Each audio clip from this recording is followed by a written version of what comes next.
Hello guys, welcome to my channel. My name is Yuliatu with student number 122011233047 and I'm from ETSA Film Club from Airlangga University. On this occasion, I want to review a movie entitled Memories of My Body. And alright, let's check this out. Memories of My Body, or which in Indonesian use the title Kucumbu Tubuh Indahku, is an adaptation of the true story of Lengger Lanang dancer named Trianto.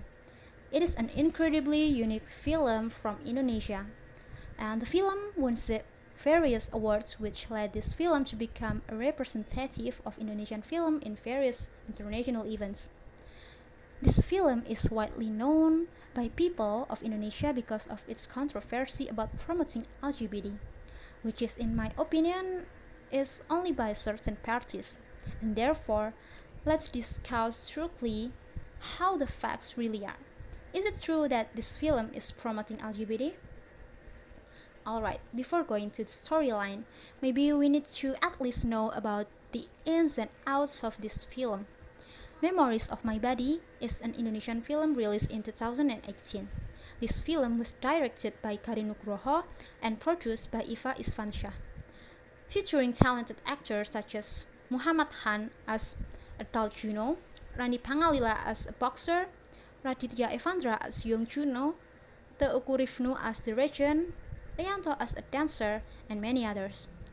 This film is one of the extraordinary films of this year because this film won various awards, including winning 2 awards from 7 nominations in Tempo Film Festival in 2018 and successfully screened in various international events such as the 75 Venice International Film Festival and also screened at the Nantes 3 Continents Festival and also screened at the Nantes 3 Continents Festival. In Indonesia, this film was screened for the first time at the Jogja Netpak Asian Film Festival on December 13, 2018. This film was only shown in theaters on April 18, 2019, along with 2 other Indonesian films after being pushed back from the original schedule, namely March 2019. Okay, let's move on to the plot.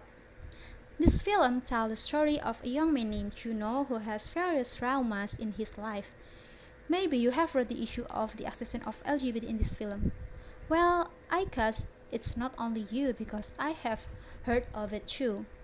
But how can we judge something if we do not explore it ourselves? Listening to other people's words can lead to wrong perception and maybe like what this film experienced. Returning to Juno, the film begins with Juno who lived in a small village with his father. Juno's childhood became an important part because various events become the forerunner of Juno's deep trauma. Juno studied to be a Lengger Lanang dancer and he also lived on the move. Okay, what is Lengger Lanang dance? Lengger Lanang dance is a dance that is danced by men who dress like women. At first, he lived in the village with his father. Then he moved to live with his aunt, and finally he lived with his uncle until he grew up. From the plot, we can know that Juno has a graceful personality. In Indonesian term, he can also be said to be like a panci, which is more directed to the indication of a feminine character even though he is a man. Okay, let's talk about the movie. It seems less fitting if we do not dissect the character in this film. Using one of the academic theories, we can apply the narrative theory proposed by J. Kramus. In Kramus' theory, film characters are divided into 6 parties, which he calls actants.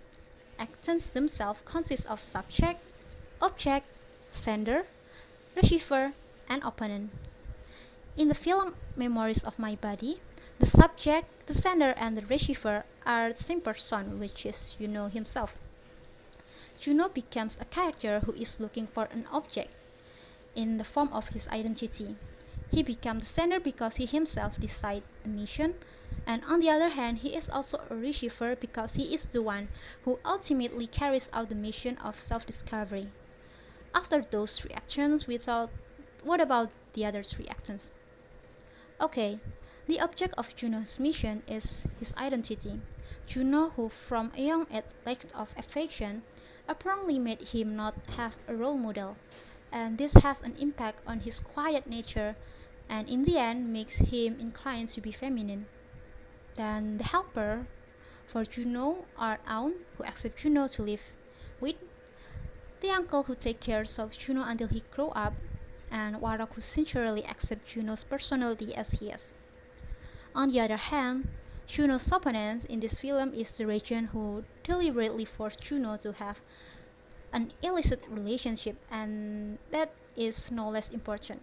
Actually, his aunt also played a double role because she had opposed Juno in the sense that she had left a trauma by punishing him by stabbing a needle into Juno's finger when he is young. Well, I think that's enough for the character analysis. It might be interesting if we discuss the message in this film. Controversial, embedded in this film because it is considered to promote LGBT. For those who haven't watched this film, I suggest you to don't be carried away by what the public say. Wouldn't it be better if we understood before we accusing the film? We know that this film was boycotted in several cities in Indonesia, but honestly, let's try to put aside the LGBT issue in this film because there are crucial things that should become the theme of this film. The film teaches us to love ourselves, and the trauma that exists is not for us to be repeated, but we have to heal it. Alright, maybe it is enough to review this film, and I would like to say my goodbye. So, thank you everyone for listening. See you later.